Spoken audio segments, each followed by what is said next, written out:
barges lourdement chargées de grumes voguent vers Kinshasa, la capitale de la République démocratique du Congo, ou RDC. De Kinshasa, ces grumes sont exportées, principalement vers l'Europe. Les sociétés forestières internationales se pressent pour extraire le bois des forêts tropicales du bassin du Congo. Cette spectaculaire forêt tropicale d'Afrique centrale est la deuxième plus grande forêt tropicale au monde, après l'Amazonie. 2 tiers de ces forêts intactes se trouvent en RDC. Le bassin du Congo abrite une plus grande variété de plantes et d'animaux que n'importe quelle autre région forestière d'Afrique. De plus, en absorbant et en stockant le carbone, cette forêt joue un rôle clé au niveau de la stabilisation du climat mondial. Quelques 40 millions de personnes en RDC dépendent de la forêt pour leur subsistance. Soutenu par la Banque mondiale et les bailleurs internationaux, le gouvernement congolais a encouragé l'exploitation industrielle de la forêt. L'exploitation forestière est perçue comme un moyen pour lutter contre la pauvreté et stimuler le développement économique.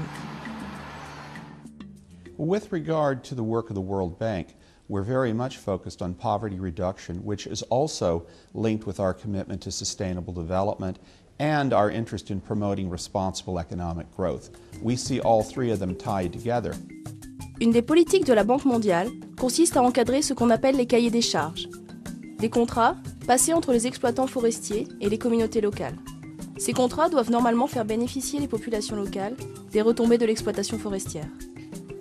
Dans la province de Bandundu, les villageois de Lua-Impeke ont au départ bien accueilli les sociétés forestières. Mais, comme de nombreuses autres communautés forestières, les habitants de Lua-Impeke n'ont obtenu, pour ainsi dire, aucun des bénéfices escomptés.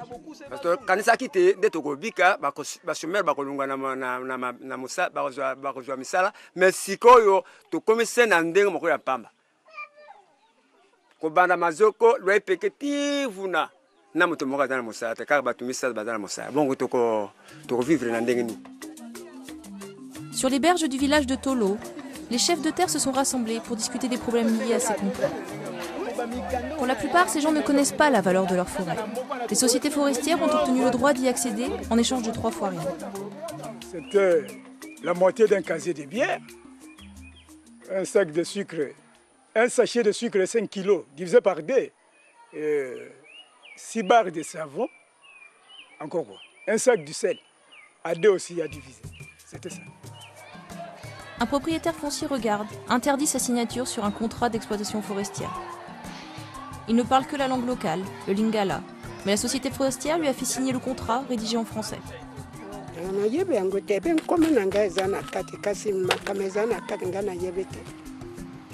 Le nouveau code forestier, rédigé dans le cadre des réformes initiées par la Banque mondiale, stipule que 40% des taxes de superficie payées par les exploitants doivent être réinvesties localement. D'après les critiques, les taxes perçues depuis 2003 se sont évaporées. Rien n'arrive à la base et ça prouve le niveau de dégradation des conditions au niveau des provinces. L'administration n'est pas en mesure de faire le travail qu'il est censé de faire. Donc rien n'est rétrocédé malgré que le code est clair là-dessus. Les revenus des taxes de l'exploitation forestière sont censés servir à réparer les routes endommagées, comme celle-ci. Dans une clinique à Tolo, les familles de ces nourrissons se reposent dans une pièce délabrée. Cette infirmière est obligée de travailler seule, soignant des milliers de patients.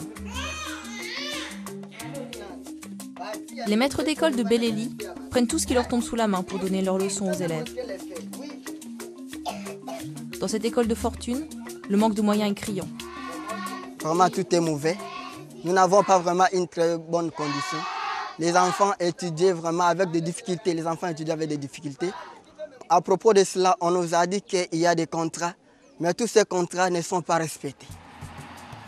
Dans le cadre des réformes initiées par la Banque mondiale, la RDC a mis en place un moratoire qui porte à la fois sur les nouveaux titres forestiers et sur le renouvellement des titres existants. Le gouvernement a aussi mis en place un processus de révision de la légalité des titres existants, couvrant plus de 21 millions d'hectares, soit une superficie équivalente à 7 fois la Belgique. Pierre Métaux dirige l'équipe internationale qui observe cette révision de la légalité. Il s'est entretenu avec Greenpeace, alors qu'il participait à une conférence internationale sur l'avenir des forêts tropicales de la RDC. Selon lui, de nombreux titres sont illégaux et ont été octroyés en violation du moratoire. Il y a eu au cours des dernières années beaucoup de titres qui ont été alloués en contradiction avec le moratoire sur l'attribution des titres forestiers. D'autre part, il y avait des titres forestiers qui avaient été attribués dans le passé aussi, qui n'avaient pas respecté les règlements en vigueur à l'époque. Donc, il s'agit pour nous de faire un peu l'élagage des titres pour, évidemment, faire en sorte que les titres illégaux soient résiliés. C'est beau résilier un titre sur papier, mais faut-il encore que les opérations sur le terrain cessent. Compte tenu des capacités assez restreintes de l'administration, et particulièrement en région, ils n'ont aucun véhicule, moyen de transport, etc.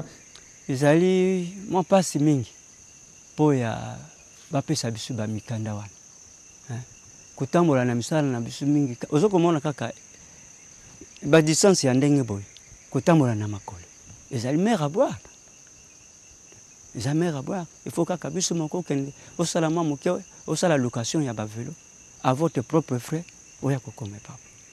La raison pour laquelle nga na banda koluka ke nazwa statistique mpo nga mona sala comparaison ndenge tomonaka na ndenge ezali kokende place wana nde batu biso kale wana. L'Organisation de protection de l'environnement Greenpeace affirme que les réformes de la Banque mondiale auront peu d'impact pour améliorer les conditions de vie des communautés qui dépendent de la forêt et de sa biodiversité. Malheureusement, on sait déjà quel sera l'impact de ça au Congo parce qu'on a vu la même expérience au Cameroun il y a 10 ans. On a vu que malheureusement, l'impact social de cette exploitation forestière est néfaste. Ça n'a pas contribué au développement et à la lutte contre la pauvreté. Et au niveau aménagement, ça reste toujours une activité très destructrice. Greenpeace veut, par contre, le maintien de ce moratoire jusqu'au moment qu'il y a un bon plan de zonage qui respecte les nécessités des communautés et la conservation de la biodiversité.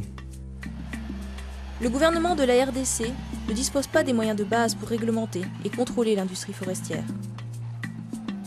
Sans le soutien urgent des bailleurs de fonds internationaux, les forêts de la RDC continueront d'être pillées et les grumes afflueront toujours plus nombreuses vers Kinshasa en vue de l'exportation.